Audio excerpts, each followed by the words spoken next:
Starting. We're talking to Ms. CWyatt-Morley3, who is the founder and executive director of a program called WOMEN and AIDS. And of course, Ms. Wyatt-Morley3, before we had our first commercial break, we promised that we would give you an opportunity to talk about some other aspects. And we also know that you are the author of a book and the subject of videotapes and other things dealing with this disease. And let's have you during this segment to talk about the book and some of the impacts that you think that the book and the cassette tape and other things are having in what you're doing with this disease. Thank you, thank you. Yes, I am author of AIDS Memoir, Journal of an HIV Positive Mother.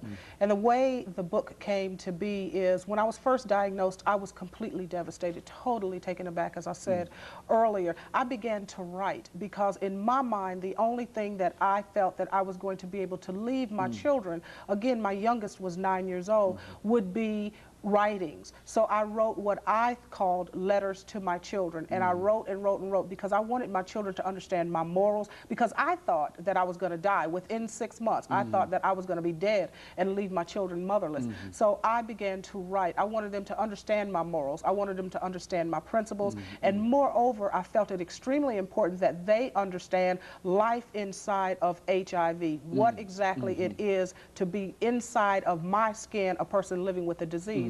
Again, they were very young, and we took our time in telling them. They were not informed right away. So over the course of time, letters to my children began, you know, this large stack of papers began to grow and grow and grow. And a friend of mine, I eventually let a friend of mine read them, and she said to me, Catherine, you have to allow other people to read what is really going on in the skin of an African-American female living with this disease. And lo and behold, AIDS Memoir, Journal of an HIV Positive Mother was created.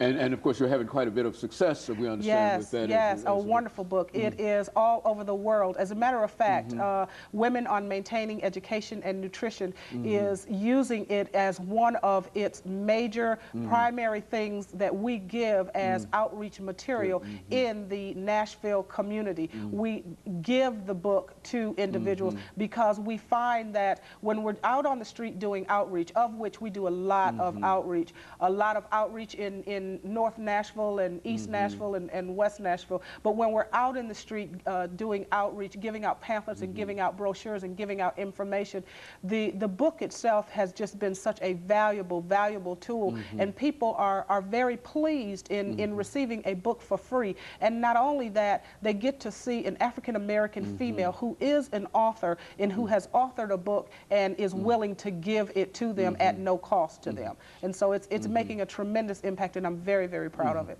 You know, I think you've mentioned this whole fact of denial especially within the African-American community in reference to this disease.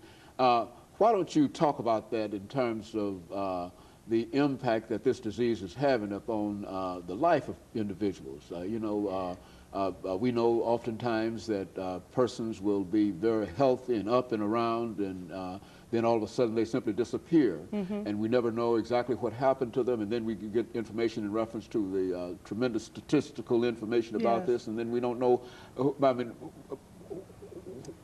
what can we do in order to reach these individuals who are simply shutting off and closing up when they find that they have this disease? Because you've got courage. We've talked to a number of other persons who have the same kind of courage that you have, but a large number of folks are not willing to come out and deal with this, and perhaps because of that, it sort of undermines their own health, their own ability to fight it. Yes, absolutely. Yes, there is tremendous denial, tremendous rejection within the African-American community. I personally experienced the rejection and the denial in my own family. It is a stigma that still remains, that is associated with this disease within the African-American community. And many women, especially because we are caregivers, we tend to take care of everyone around us. We are the mothers, we are the sisters, we are the aunts, and we, you know, we take care of everyone. And those of us that are living with this disease, we're also caregivers, and we care for everyone else before we take time to care for ourselves. And a lot of African American females are going to the doctor in late stage disease where they have developed, one of the things that happens to women, not just African American women, but women with this disease is chronic and ongoing vaginal yeast infections. Well, we show up at the doctors in late stage, so not only are we showing up in late stages of the disease and having to address those issues, but we're also having to address the other issues, the other opportunistic infections associated with the disease. We are dying rapidly.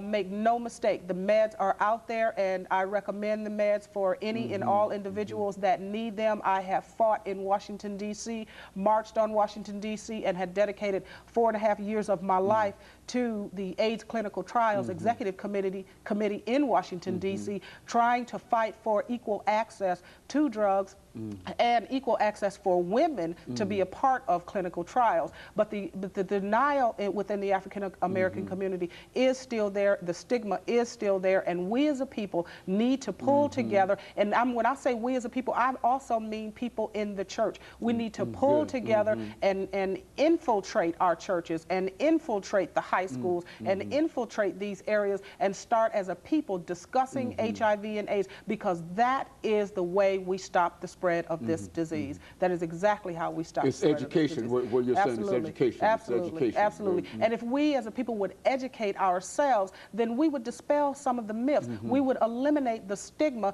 and then we could get down to the issues of how to deal with the disease for those that are living with the disease, and then also reduce rates of infection within the African American community. And so it would be a win-win for everyone. But again, we have to get out of this denial that we're in. Oh no, that's not my child. Oh no, I don't believe that. Oh no, you'll be okay. That mindset. We've got to change mindsets. We've got to change behaviors so we can grow beyond the epidemic proportions that we now are currently living in. Very good. You know, we're getting ready for our second commercial break here, Ms. Wyatt-Morley.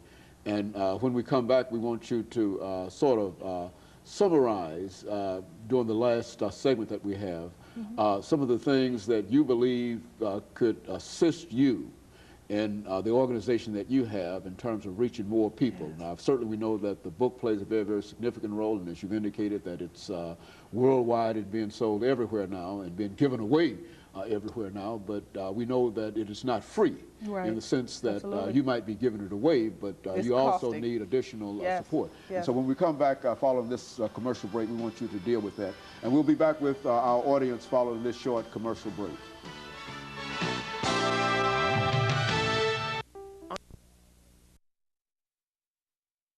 To Ms. Catherine